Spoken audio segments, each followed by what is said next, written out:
Olá, meus queridos alunos. Vamos iniciar a nossa aula de hoje, falando sobre estrutura organizacional, continuar a nossa aula, né? Falando sobre estrutura organizacional, componentes, condicionantes e níveis de influência e de abrangência. Lembrando e relembrando, né, estrutura organizacional é o instrumento administrativo resultante da identificação, da análise, da ordenação, do agrupamento das atividades e dos recursos das empresas, incluindo o estabelecimento dos níveis de alçada dos processos decisórios, e ele visa o alcance dos objetivos estabelecidos pelos planejamentos da empresa. Então, meus queridos, naturalmente essa estrutura organizacional ela não é estática, né? Então, o que a gente pode deduzir que, com base em estudos simples e sua representação gráfica, um organograma. O organograma, como eu falei na aula passada, nós vamos estudar lá na frente, lá quando a gente estiver pagando o ASM2, a gente vai ter vamos ter uma unidade que a gente vai estudar o organograma com mais afinco, com mais intensidade. Né? Então, pessoal, quando a gente fala em componentes, condicionantes e nível de influência e abrangência, a gente cai naquela figura que eu mostrei para vocês na aula, numa das aulas anteriores, onde a gente vê o esquema, onde a gente tem o fator humano, né, que faz parte da estrutura organizacional. Nós temos o fator humano, o fator de ambiente externo, nós temos os sistemas de responsabilidade, sistema de autoridade, níveis de influência, os níveis de abrangência, os sistemas de comunicação e os sistemas de decisão. Isso tudo dentro, né, do fator e objetivos estratégicos e fatores tecnológicos. Certo? E aí, nesses componentes que nós podemos ver aí, né, a gente tem o sistema de responsabilidade, que é o resultado da alocação das atividades, que é constituído pela departamentalização, pela linha assessoria, pela descrição das atividades. Né? Nós temos o sistema de autoridade, como vocês podem ver. Deixa eu pegar o lapisinho para eu ir marcando, para que a gente possa, né? A gente já falou aqui do sistema de responsabilidade, nós estamos agora com o sistema de autoridade, né? E o sistema de autoridade, ele é o resultado da distribuição do poder, né? E ele é constituído, como vocês podem ver aí, pela amplitude de controle, pelos níveis hierárquicos, pela delegação e pela centralização e descentralização.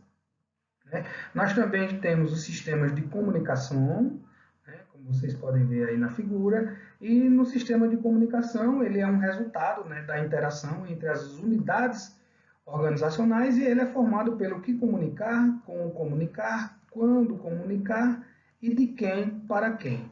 Nós também, nós também temos o sistema de decisões, como eu posso mostrar aqui para vocês o sistema de decisões, que ele é a análise das atividades, a análise das decisões, a análise da relação entre as unidades operacionais. O O significa unidade operacionais.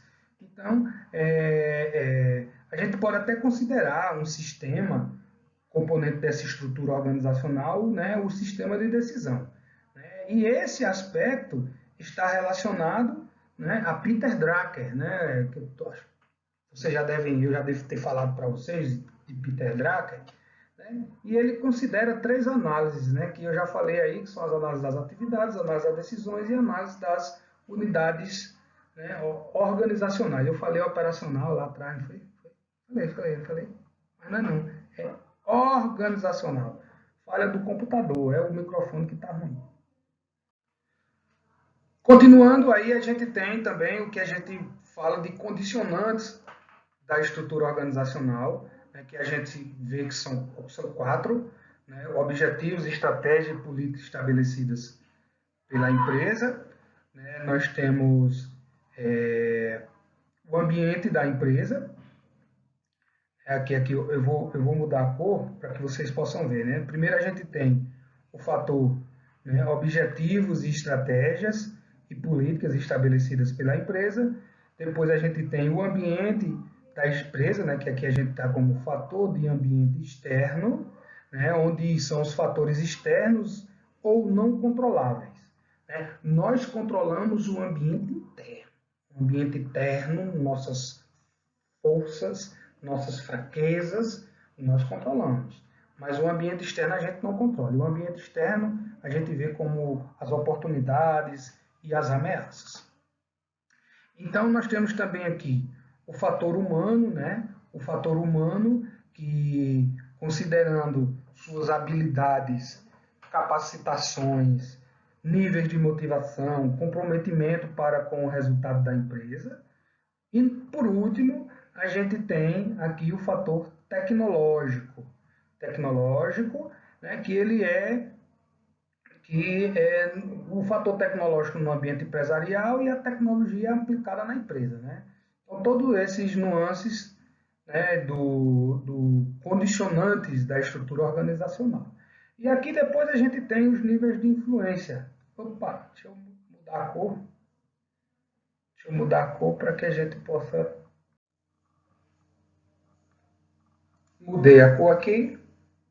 Mesmo mudando a cor, ele pinta, né? Mas são os níveis de influência da estrutura organizacional, né, que são três a saber, a gente já sabe, a gente já estudou isso em TGA1, que são os níveis estratégico, tático e operacional. E por último aqui a gente tem, né, vou mudar a canetinha aí, ó, agora ficou bom. Os níveis de abrangência, né, que são os níveis de empresa, o nível de negócios, né, que é dado pela UEM. O UEM é unidade estratégica de negócio, e nós temos a corporação, né, que coordena algumas unidades de negócios da empresa. Então, esse é o esqueminha que a gente já falou em uma aula anterior, certo? E que agora a gente vai destrinchar um pouquinho mais sobre cada. Vamos primeiro ver aí o conceito de responsabilidade. Responsabilidade, pessoal, é a atuação profissional de qualidade nos trabalhos de busca de resultados, com ou sem cobrança por parte de terceiros, como vocês podem ver aí.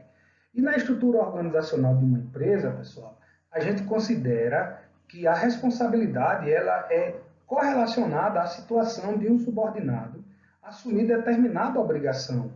E essa obrigação ele tem que prestar contas à pessoa que lhe atribuiu a referida responsabilidade. Então, não se evidencia a moderna abordagem de responsabilidade como um simples resultado de uma postura profissional própria intrínseca a um indivíduo. Certo? E outra coisa também, a gente tem que ficar atento à quantidade de responsabilidade pelo qual o subordinado tem que prestar contas. Essa quantidade de responsabilidade, ela determina a quantidade de autoridade. Autoridade, e essa autoridade, né, a quantidade dessa autoridade que deve ser delegada para o subordinado. E a gente não pode deixar de evidenciar também um outro aspecto, que permanece na responsabilidade e a obrigação do indivíduo a quem for atribuída. Ou seja, a responsabilidade não se delega. Certo? E o sistema básico de responsabilidade são departamentalização e linha assessoria, que a gente também vai estudar quando nós estivermos vendo lá o SM2, como também as atribuições das unidades organizacionais. Quando a gente fala de autoridade, a gente tem que ter o conceito, né, e a amplitude. A autoridade é o direito estabelecido de se designar o que e, se necessário, como, por quem, quando e por quanto deve ser realizado em sua área de responsabilidade na empresa. E aí nós temos a amplitude. Né? E na amplitude, ele pode ser entendido por essa figurinha aí. Né? Deixa eu acionar de novo meu lapisinho. Eu gostei desse lapisinho. Vocês gostaram também? Olha só. Nós temos aqui primeiro os limites de autoridade. Só falta ter um pouquinho de coordenação, mas tudo bem. Vamos lá. Nós temos aqui o limite de autoridade. Aqui nós temos um limite, o nível hierárquico. Aqui tem... Deixa eu botar esse aqui, que esse aqui fica até mais bonitinho. Ó, eu gosto mais desse, ó. Opa, eita, não é essa cor que eu queria, não. Eu quero é essa. Olha aí, ó. Nós temos aqui em cima o nível mais alto, certo? A gente pode até apagar um pouquinho. Opa, estou aprendendo, ó. Vamos lá. Então, nós temos aqui os limites de autoridade, certo? Aqui a gente tem o nível hierárquico, que ele pode ser mais alto ou mais baixo, e aqui a gente tem como, né, a amplitude de autoridade. Então, a gente pode observar que, ao descer o nível hierárquico mais alto para o nível hierárquico mais baixo, a amplitude da autoridade vai diminuindo até chegar ao limite mínimo. Então, ó, se sair, aqui, ó, até aqui tem uma amplitude. Se eu sair do mais alto para o mais baixo, olha, vocês podem perceber que, ó, a autoridade aqui, ó, é bem pequenininha, bem pequenininha. Mas se eu subo para cá para o mais alto, ó, o espaço aumenta, né? A canetinha vermelha, nesse caso, fica mais bonitinha. Quando a gente vai para a autoridade formal, ela representa e está estabelecida pela estrutura hierárquica da empresa. E ela pode ser delegada pelo superior hierárquico imediato. Já a autoridade informal, pessoal, ela é uma espécie de autoridade adquirida. Inclusive, a gente até falou na aula passada, a qual ela é desenvolvida por relações informais entre as pessoas da empresa e que o fazem voluntariamente e por deferência de sua posição ou pelo seu status. Nós vimos na aula passada. Você lembra na aula passada? Na aula passada nós falamos sobre isso. E outra pessoa, na realidade, essa autoridade informal, ela serve para modificar a autoridade, ela serve para modificar a autoridade formal na determinação do quanto essa terá de aceitação por parte dos vários subordinados nos diferentes níveis hierárquicos da empresa, né? E aí, pessoal, como a gente pode ver, aqui não tem algo, eu não considero algo muito novo, porque a gente, né, já vem estudando questão de autoridade, de liderança e etc., e ela fica bem clara para vocês. Quando a gente fala de autoridade, a gente tem que também falar as teorias básicas, né, as teorias básicas sobre a origem da autoridade, né, e eles foram apresentados por dois pensadores, né, Kuntz e O'Donnell, né, que eles falavam muito sobre a autoridade. E aí a gente tem três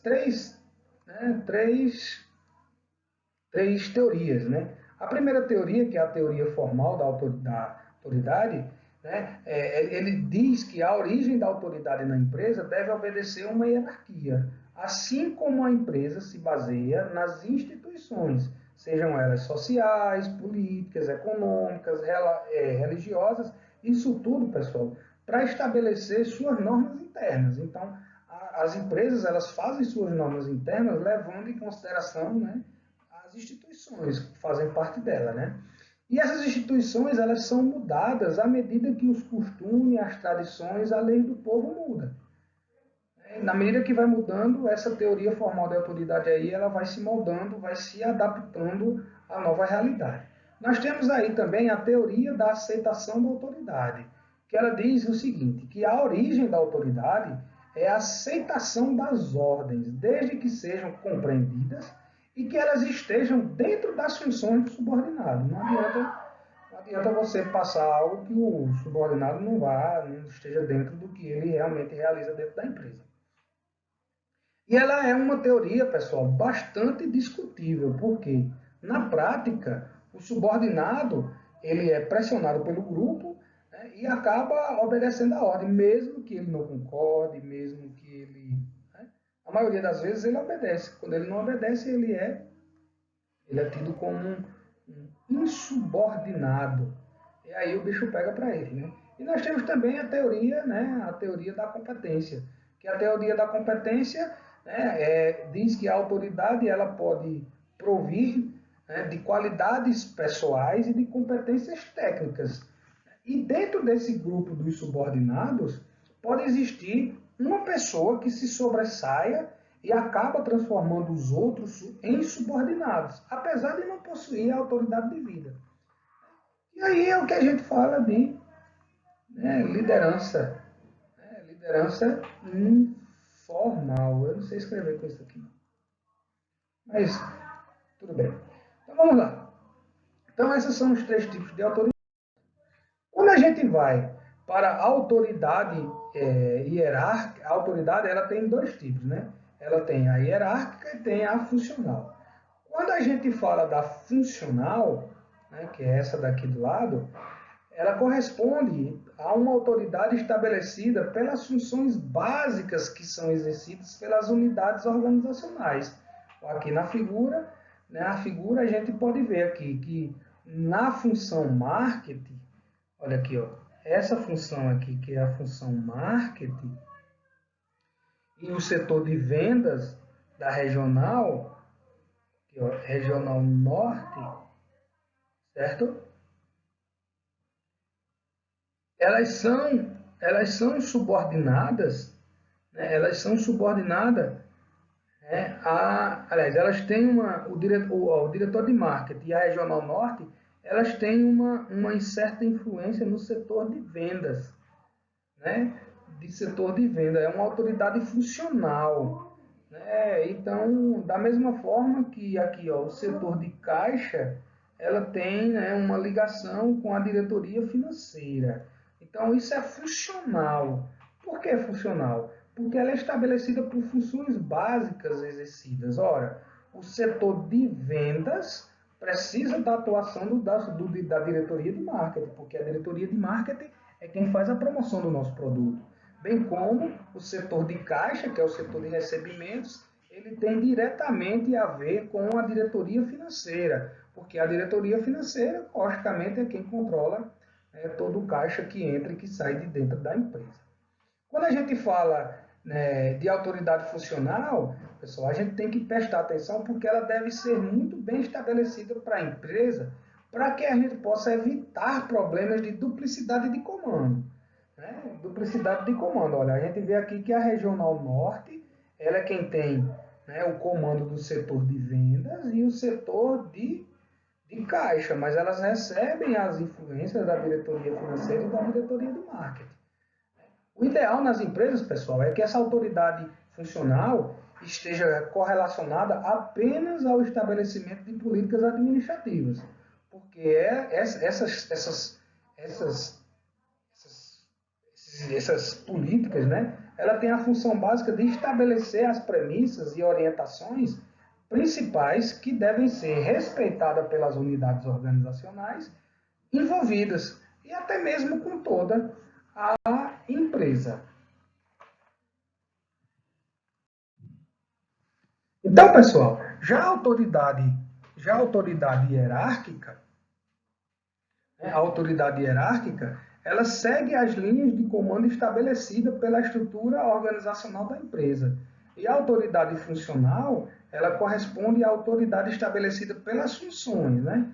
A autoridade hierárquica, a gente viu, né, que é aquela que manda quem pode, obedece quem tem juízo. Já a autoridade funcional, não. É de acordo com a função que a gente exerce dentro da empresa. Quando a gente passa para a comunicação, pessoal, e aí comunicação eu não vou me adentrar muito, porque vocês já estudaram comunicação, vocês estudam comunicação, vocês tiveram uma disciplina de comunicação no período passado, né? Então, quando a gente fala de comunicação, né, ele é um processo interativo em que os dados, informações, consultas e orientações são transacionados entre pessoas, unidades organizacionais e agentes externos à empresa, né? E o conteúdo, né, são os esquemas de comunicação, fluxo de comunicação, custo da comunicação e o subsistema. E nesse subsistema, pessoal, nesse sistema de comunicação, a gente tem que sempre levar em consideração o que deve ser comunicado, como deve ser comunicado, quando deve ser comunicado, de quem deve vir a informação, para quem deve ir a informação, para quem deve ser comunicado e quanto deve ser comunicado. A gente tem que ter muito cuidado com essas nuances aí. Os esquemas de comunicação, pessoal, de maneira genérica, a gente pode ver dois tipos diferentes de formação de esquemas de comunicação dentro de uma empresa. O primeiro, vocês podem ver aí, que é o formal, que é conscientemente planejado, facilitado e controlado, e ele segue a corrente de comando numa estrutura hierárquica. E nós temos um informal. E o informal que surge espontaneamente nas empresas, em reação às necessidades dos seus membros. E essas relações informais, pessoal, não devem ser combatidas. Certo? Nós já falamos isso também em outro momento, porque não implica que o formal deve ceder ao informal, mas dois pontos podem ser salientados. Se a gente fizer a oposição informal, né, não destruirá e não acabará com a informalidade, sendo que isso servirá apenas para forçar o informalismo a uma posição mais afastada do formalismo. Né? E também, por meio do estudo do informal, em que a informalidade existente é eficaz, as lições podem ser aplicadas para fortalecer o formal, né, e julgar mais eficientemente o que não é formal dentro da empresa.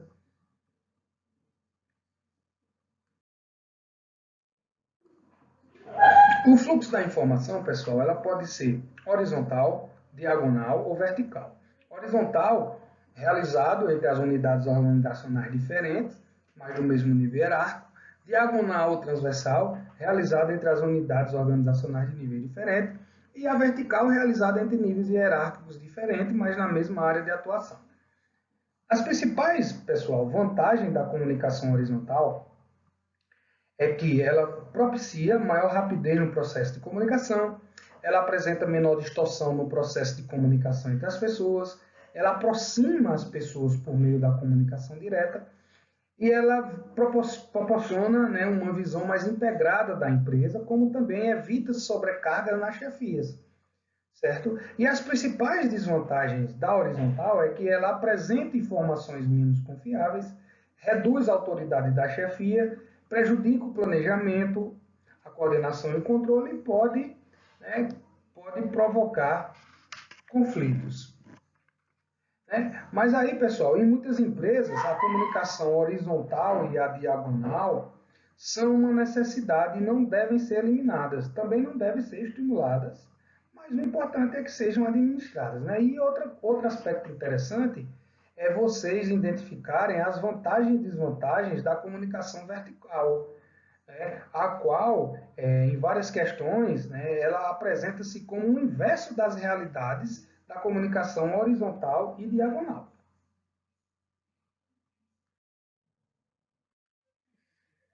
Passamos para o sistema de decisão. O sistema de decisão, pessoal, eu vou falar bem rapidinho porque nós já estudamos no período passado, né? E o processo decisório, ele é uma sistemática estruturada, descritiva, de uma futura situação que pode ser verdadeira ou falsa em função dos elementos que o tomador de decisão tem acesso e que lhe permitem ter uma visão factual da situação presente e futura, né? Uma decisão, ela é uma escolha entre vários caminhos alternativos que levam a determinado resultado. Vocês lembram daquele esqueminha que eu mostrei para vocês, né? Que a gente pega o dado, transforma em informação, que leva em consideração para a gente chegar lá na decisão. Volta aí no tempo que a gente lembra dessa aula.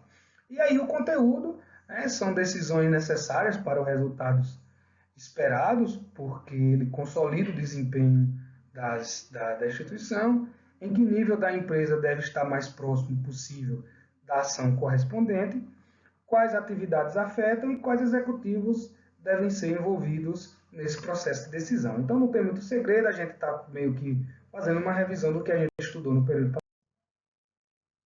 E aí, na estrutura organizacional, quando a gente fala do condicionante do fator humano, né, a gente tem que levar em consideração, né, que todo executivo ele deve trabalhar com e por meio de pessoas, né, por meio de pessoas, e essas pessoas, elas realizam trabalhos que vai permitir que os objetivos sejam alcançados, né? Então a gente tem que, tem o valor das pessoas aqui, e essa eficiência de uma estrutura organizacional, ela vai depender da qualidade, do valor da integração das pessoas que trabalham nessa atividade.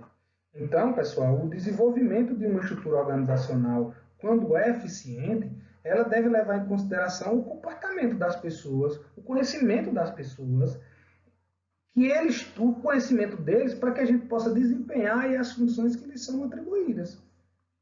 Então a gente tem aí, no condicionante do fator humano, né, a qualidade da estrutura organizacional, o valor das pessoas, né, o nível de conhecimento, que leva ao nível de motivação. Motivação, nós vimos na aula passada, que é ter um motivo para realizar uma ação. E aí, como a gente tinha falado, né, o valor das pessoas, podendo ser considerada sua ética, sua postura de atuação, seus relacionamentos, tem que levar em consideração o conhecimento que elas possuem, a estrutura organizacional e a motivação para fazê-la funcionar da melhor forma possível. Pessoal, esses fatores eles podem acrescentar a sua capacidade profissional, o seu conhecimento efetivo, né, de metodologias técnicas e administrativas, certo? E a gente tem que entender também que são necessárias determinadas qualidades humanas, cuja importância ela aumenta à medida que a pessoa sobe de hierarquia. Né? Na medida que você sobe de hierarquia, né, esses fatores eles são necessários. E lembrando que Fayol também considerava, né, aquelas capacidades técnicas de comando, administrativa, de cooperação e de integração. Isso aí a gente remonta a TGA 1. Olha aí, condicionante do fator externo, quando a gente considera esse fator, pessoal, a gente deve analisar o processo de relacionamento, né, entre a empresa e seu ambiente externo, certo? E nesse ambiente externo é onde estão os fatores e variáveis não controláveis, como eu falei anteriormente. E, pessoal, esse aspecto ele não está relacionado apenas a uma estratégia inicial à época do nascimento da empresa, mas ela também a avaliação sistemática, quer dizer, a todo tempo, das constantes mudanças no ambiente relevante da empresa e o efeito dessas mudanças na estrutura organizacional. Lembrando que outro aspecto também que a gente tem que levar em consideração é que é enfocar o fator de ambiente externo e a estrutura organizacional é o análise do fluxo das decisões, certo? E essa análise do fluxo da decisão, ela é onde a gente consegue identificar decisões administrativas que são necessárias para dirigir uma empresa, né, e as relações entre elas. Né? Então, a gente tem aqui a estrutura organizacional, né, e os fatores externos ou não controláveis, o tanto que ela influencia aqui na organizacional, a estrutura organizacional.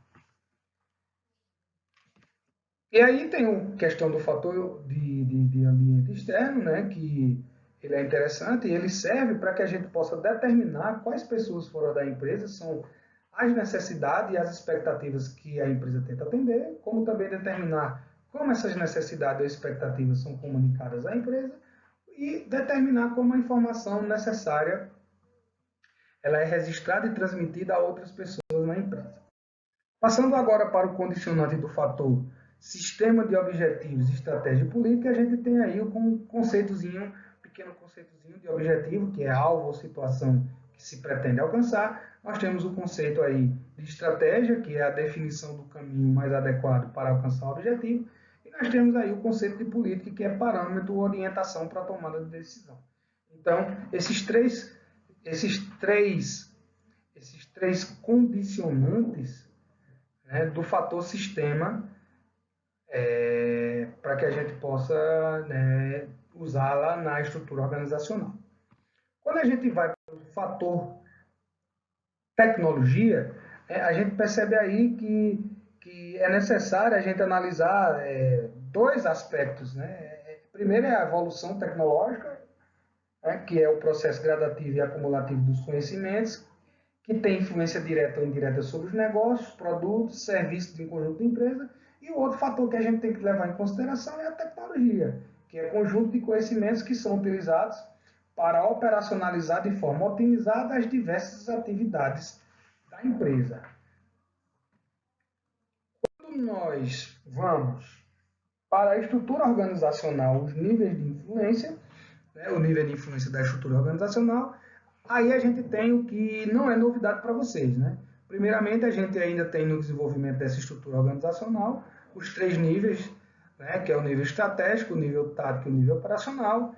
E esses níveis estão relacionados ao tipo de planejamento que a gente pode visualizar nessa pirâmide empresarial aí que vocês estão vendo. Vou botar uma agora, outra cozinha, uma cozinha azulzinha, mais bonitinha, aqui ó, que vocês podem ver. Aqui, ó, nessa pirâmide aqui a gente tem o nível decisório estratégico, o nível tático e o nível operacional.